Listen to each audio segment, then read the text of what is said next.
As much as she hated what was happening to Vanessa and wanted to run at the rabbit and beat him up with her fist, Abby knew she couldn't help that way.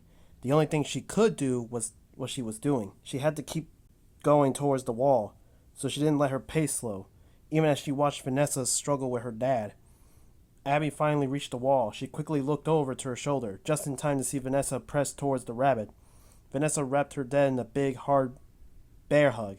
Oh no, Abby thought. She understood Vanessa was trying to save Abby, but by hugging the man like that, Vanessa had to have driven the knife much further into her body. Abby started to cry, just like the yellow rabbit roar. She watched the rabbit beat at Vanessa's back, trying to get her off and set free. Vanessa, however, didn't let go. Abby had to make Vanessa's sacrifice worth it. Turning to the wall of children's drawing, Abby quickly found the drawing of the yellow rabbit with the 5 kids. She reached for it. Glancing back, Abby saw that Vanessa was looking directly at Abby. Vanessa's eyes looked weird, like they were lights that were having a hard time staying on. Even so, Vanessa held Abby's gaze, and the rabbit continued to fight to get her free. Abby looked at her hand of the drawing of the rabbit and the 5 kids. She crumbled the paper in her grip, and she whipped her head away from the wall. When the drawing let go of the wall, it tore. The sound of the long, crackling rip was much louder than the normal sound of paper tearing. As soon as that sound ended, Abby saw Vanessa's arms start to drop away from her father. "I'm sorry, Daddy," she said. Her voice was so weak that Abby barely heard it. "Get off me!" the man of the rabbit suit shrieked. The rabbit flung Vanessa aside, and he turned to look at Abby. He let out a booming sound that made Abby think of the really angry dog. That rage, Abby knew, was directed at her, and the rabbit was now coming towards her too. Sadum, sadum, sadum. The sound of the rabbit's footsteps filled the room. He was charging towards Abby. Abby quickly turned and pressed her new drawing to the wall, in the space where the other drawings had been. But the other drawing had been stuck in the wall by tape, and the tape had come away in the drawing. Abby had no way to attach her drawing to the wall. Abby looked at the wall, hoped to find a free pin of tape. But all the tape holding the other drawings were old. She knew none of it would work. The rabbit's footsteps were very close. Abby didn't turn to look, but she knew the rabbit was almost. I know, Abby thought. Abby kept holding the drawing into place in one palm, and with her other hand, she dug into her overall pocket. She pulled out one of her coloring pencils and, swinging her arm to the wide arch of the air, Abby rammed the pencil point towards the drawing, jamming the pencil into the wall. Abby hadn't been sure if it would work because the wall wasn't soft like a bulletin board. But she let go of the pencil. The drawing stayed in place, and every light in the dining room went out. Abby hardly dared to breathe, much less move, but she had to see what was happening. Abby turned away from the wall. Even though the dining room lights were dark, the fluorescent lights in the lobby were still on. They were weak, so they couldn't toss brightness very far. But what bit reached the wall of pictures, the rest of the room, was enough for Abby to see that no one was moving. The yellow rabbit was a couple feet from Abby, but he was stopped dead. So were Freddy and Bonnie, who were just standing over Mike. Vanessa was on the floor, lying very, very still. Abby wanted to run to Vanessa and Mike, but she stayed where she was. Freddy and Bonnie turned their heads. They looked towards the yellow rabbit. Then they started moving towards the rabbit, their steps slow and steady. The yellow rabbit's awful eyes locked on Abby. "What have you done?" he growled. Abby was still scared, but she put her shoulders back on the side. "They can see you now." Abby took a step to the side. Suddenly, one of the stage spotlights came on. It landed right on Abby's new drawing. Abby looked at her work. Even as panicked as she's been in drawing, and even as worried of her brother and Vanessa, even as grossed out as she was by the yellow rabbit, Abby had done possibly the best drawing she has ever done in her life. Or it could just felt that way. Maybe the colors weren't perfect, and maybe some of the things in the drawings were a little shaky looking, but the message of the drawing was perfectly clear. Abby had drawn the yellow rabbit, holding a bloody knife, standing over the dead bodies of the 5 little kids. Abby glanced at the yellow rabbit. She couldn't see the man's face behind the costumed rabbit's head, but she could tell the man didn't like the drawing. The yellow rabbit's grimace even looked meaner than he had before. The yellow rabbit took a step towards Abby. She shrank back towards the wall, a whisper of movement, a thud. Foxy stepped out of the shadows and beyond the spotlight. He put himself between Abby and the yellow rabbit. Abby's heart began to pound hard in her chest, but then Foxy turned towards the rabbit. "Move," the rabbit said to Foxy. Foxy didn't move. "I said move," the yellow rabbit shouted. A loud clink answered the rabbit's bellow. A second spotlight burst out. It caught the yellow rabbit in a circle of white light so powerful that Abby couldn't look directly at it. Either could the yellow rabbit. He threw up a hand to shield his eyes. The yellow rabbit turned away in the lights, and when he did, Freddy, Bonnie, and Chica were there. Almost by magic, Abby fought, but not really. They'd been moving in the darkness when Abby and the rabbit had been distracted in the spotlights. The yellow rabbit was no longer looking at Abby. He was staring at the animatronics, and the animatronics didn't seem to care about Abby either. Now she could move. Abby sidestepped along the wall. No one looked at her. That gave her courage. Keeping her steps as light as possible, Abby hurried over to Mike. She dropped to her knees next to him. "Mike," Abby whispered.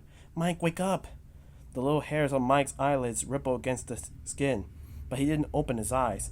Abby leaned over and put a hand on his shoulder. She shook him really hard. "Mike!"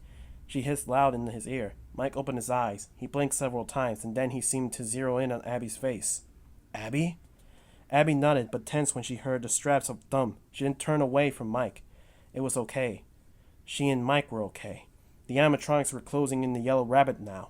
They completely surround him, creating a circle that was about 2 feet from him, and they were pressing even closer now. "Look at you," the yellow rabbit said. His voice was filled with disgust. He sounded the same way bullies sounded. "Look at what nasty things you become. Look how small you are." The animatronics stopped moving. Abby bit her lip. They weren't going to listen to what the yellow rabbit said, were they? The yellow rabbit took advantage of the animatronic's hesitation. "Wretched, rotten little beasts," he said, his voice even crueler than before. "Look how pathetic you are." The rabbit looked at each animatronic in turn. "Look how worthless you are."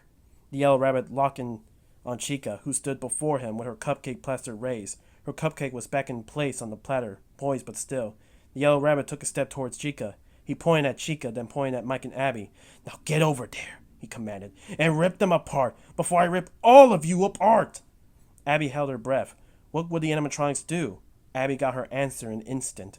The cupcake sprung off the platter. It flew directly at the yellow rabbit's chest, and it sank its big white teeth into the holy fake fur that stretched over the rabbit's heart. The yellow rabbit screamed. He bat at the cupcake, but it hung on. He started twisting around and jumping this way and that, as if he was on fire. He was jerking around so violent that his costume head came off. Abby watched as the yellow rabbit head shot through the air. The head hit the wall of drawings, then bounced off the floor. It rolled over and over twice, then it lay still. The rabbit's ears dropped downward. The toothy mouth gap opened. Abby returned her attention to the man in the rest of the rabbit suit. He had collapsed to the floor, kneeling. He grabbed the cupcake in both hands. He worked the cupcake back and forth and back and forth. Finally, he ripped the cupcake away from his chest. When the cupcake was plucked loose, it didn't open its mouth. It hung on, so a big, wide section of silk yellow rabbit fur went with it. The gap of the rabbit suit made it possible to see the inner workings of a costume. Abby made a face and hugged herself when she saw what was under the fake fur.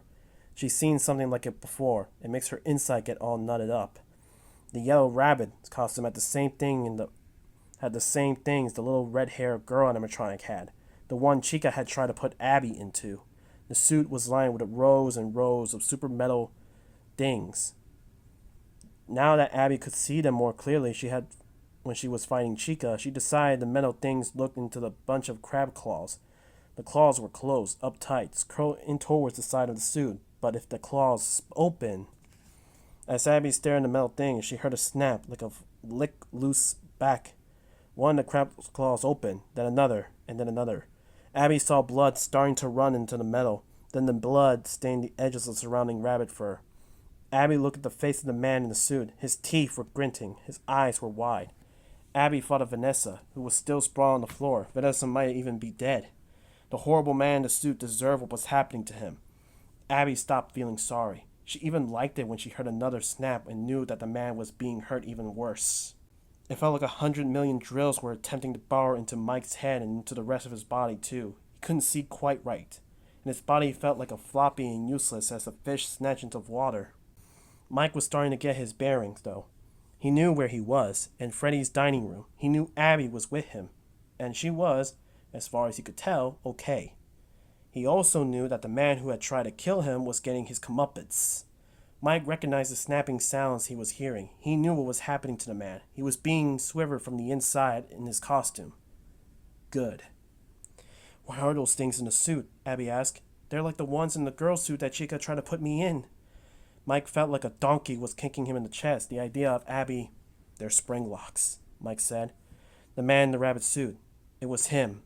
Steve Ragnall, the career counselor who had hired Mike, and whose voice had been echoing in Mike's skull for so long. Mike didn't know it, but Ragnall wasn't his real name. His name was Afton. William Afton.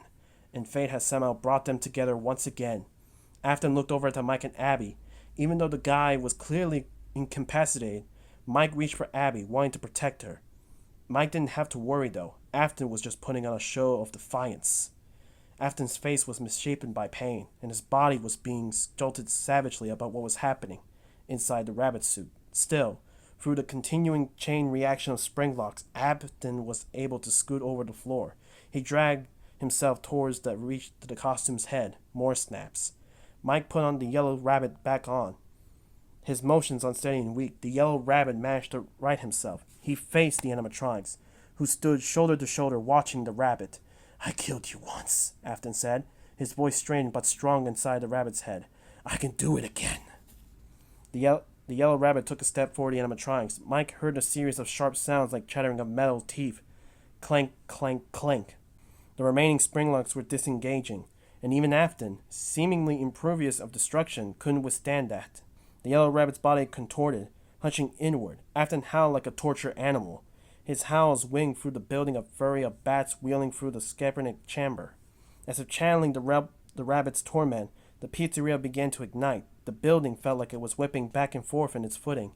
At the same time, the spotlights began to switch on and off. The laser lights started up, they went out, they started up again. A mono patchwork of rock song snippets intertwined and static coming from the intercom speaker. Sensation overlord, chaos. The building was now rattling its very core. The remains of Abby's fort was strung across the dining room floor. Overhead lights were swinging, and one blink of fluorescent lights came crushing down. The light's metal frame lay on just a couple feet from Abby, way too close for comfort. Mike forced his body into gear. They had to move. Come on, Mike shouted. Rejecting his body's weakness, Mike leaned himself from the ground. He had to lean a little on Abby to get himself into motion, but once he took the step, he got some momentum going. He started forward, aiming towards the lobby of Limping Run, keeping the tight grip on Abby's hand. But Abby resisted the attempted urge forward. Wait, he said. We have to get Vanessa. Vanessa? She's here?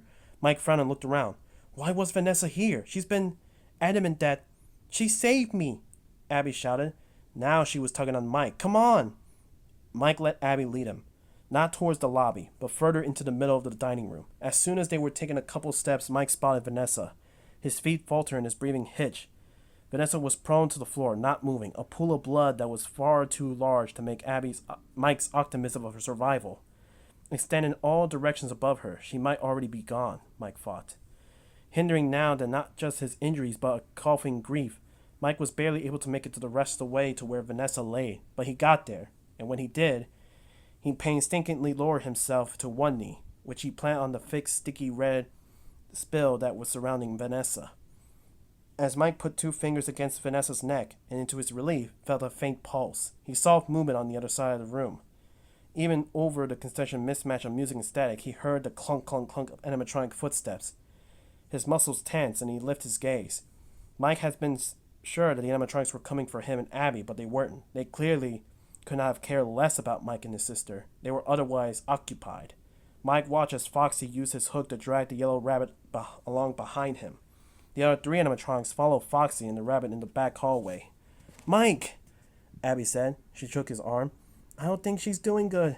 Mike whipped his gaze back to Vanessa. Abby was right. Vanessa was alive, but barely. Come on, help me. Neither Mike nor Abby could have been strong enough to lift an unconscious woman, but they did it anyway. They managed to branch her between them as they both go back to their feet. Each of them hooked on one of Vanessa's limp arms around their necks. Holding tight to Vanessa's arms, they managed to start dragging her across the dining room. Mike glanced back at the hallway as they went, but he saw nothing but a pile of black. The animatronics and the yellow rabbit were no longer within view. The discordant chorus of Snatch and lyrics that were still filled from the speakers were even louder now. The lights were playing Now You See Me, Now You Don't even faster than before. The floor began to move under Mike's and Abby's feet. It felt like the building was beginning to sway. Mike heard a tiny zing above his head, and he looked up. He saw the brackets holding two sets of spotlights on the ceiling turning loose. The spotlights came crushing down. They landed just a foot to Mike's right. Without a word, Mike and Abby picked up the pace. They were both grunting with effort, both panting. Mike's face was hot, and he kept having a blank sweat from his eyes. On the heels of falling spotlights, whole blanks of fluorescent lights began exploding. A glass monster poured through the room. "Look down, Abby," Mike yelled. He followed his own advice, which kept glass from getting in his eyes, but he held barbed-side shards poking at his scalp at the glass shower on his head. Just a few more steps, Mike told himself. He strained to keep hold on Vanessa's arm. Her skin was soaked with blood. So were his hands. Abby glanced at Mike glanced at Mike. Mike glanced at Abby, worried that she wouldn't have the strength to keep going, but Abby was a trooper. Her lips were set, and she was frowned ferociously. 1 step, 2 steps, 3 steps. Just made it to the lobby as a guttering, hellish moan curled under what felt like the most hidden recess of the building. The sound reached for them like a killer's hand. Mike shot a look back over his shoulder. He nearly let go of Vanessa when he saw the wrinkled bulk of smoke closing in the lobby. The smoke was coming fast, too fast. "It's going to overtake us," Mike thought. It would.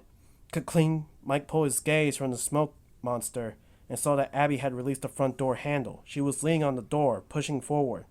Mark tried to move forward, and he tripped. His head hit the door, and he saw black.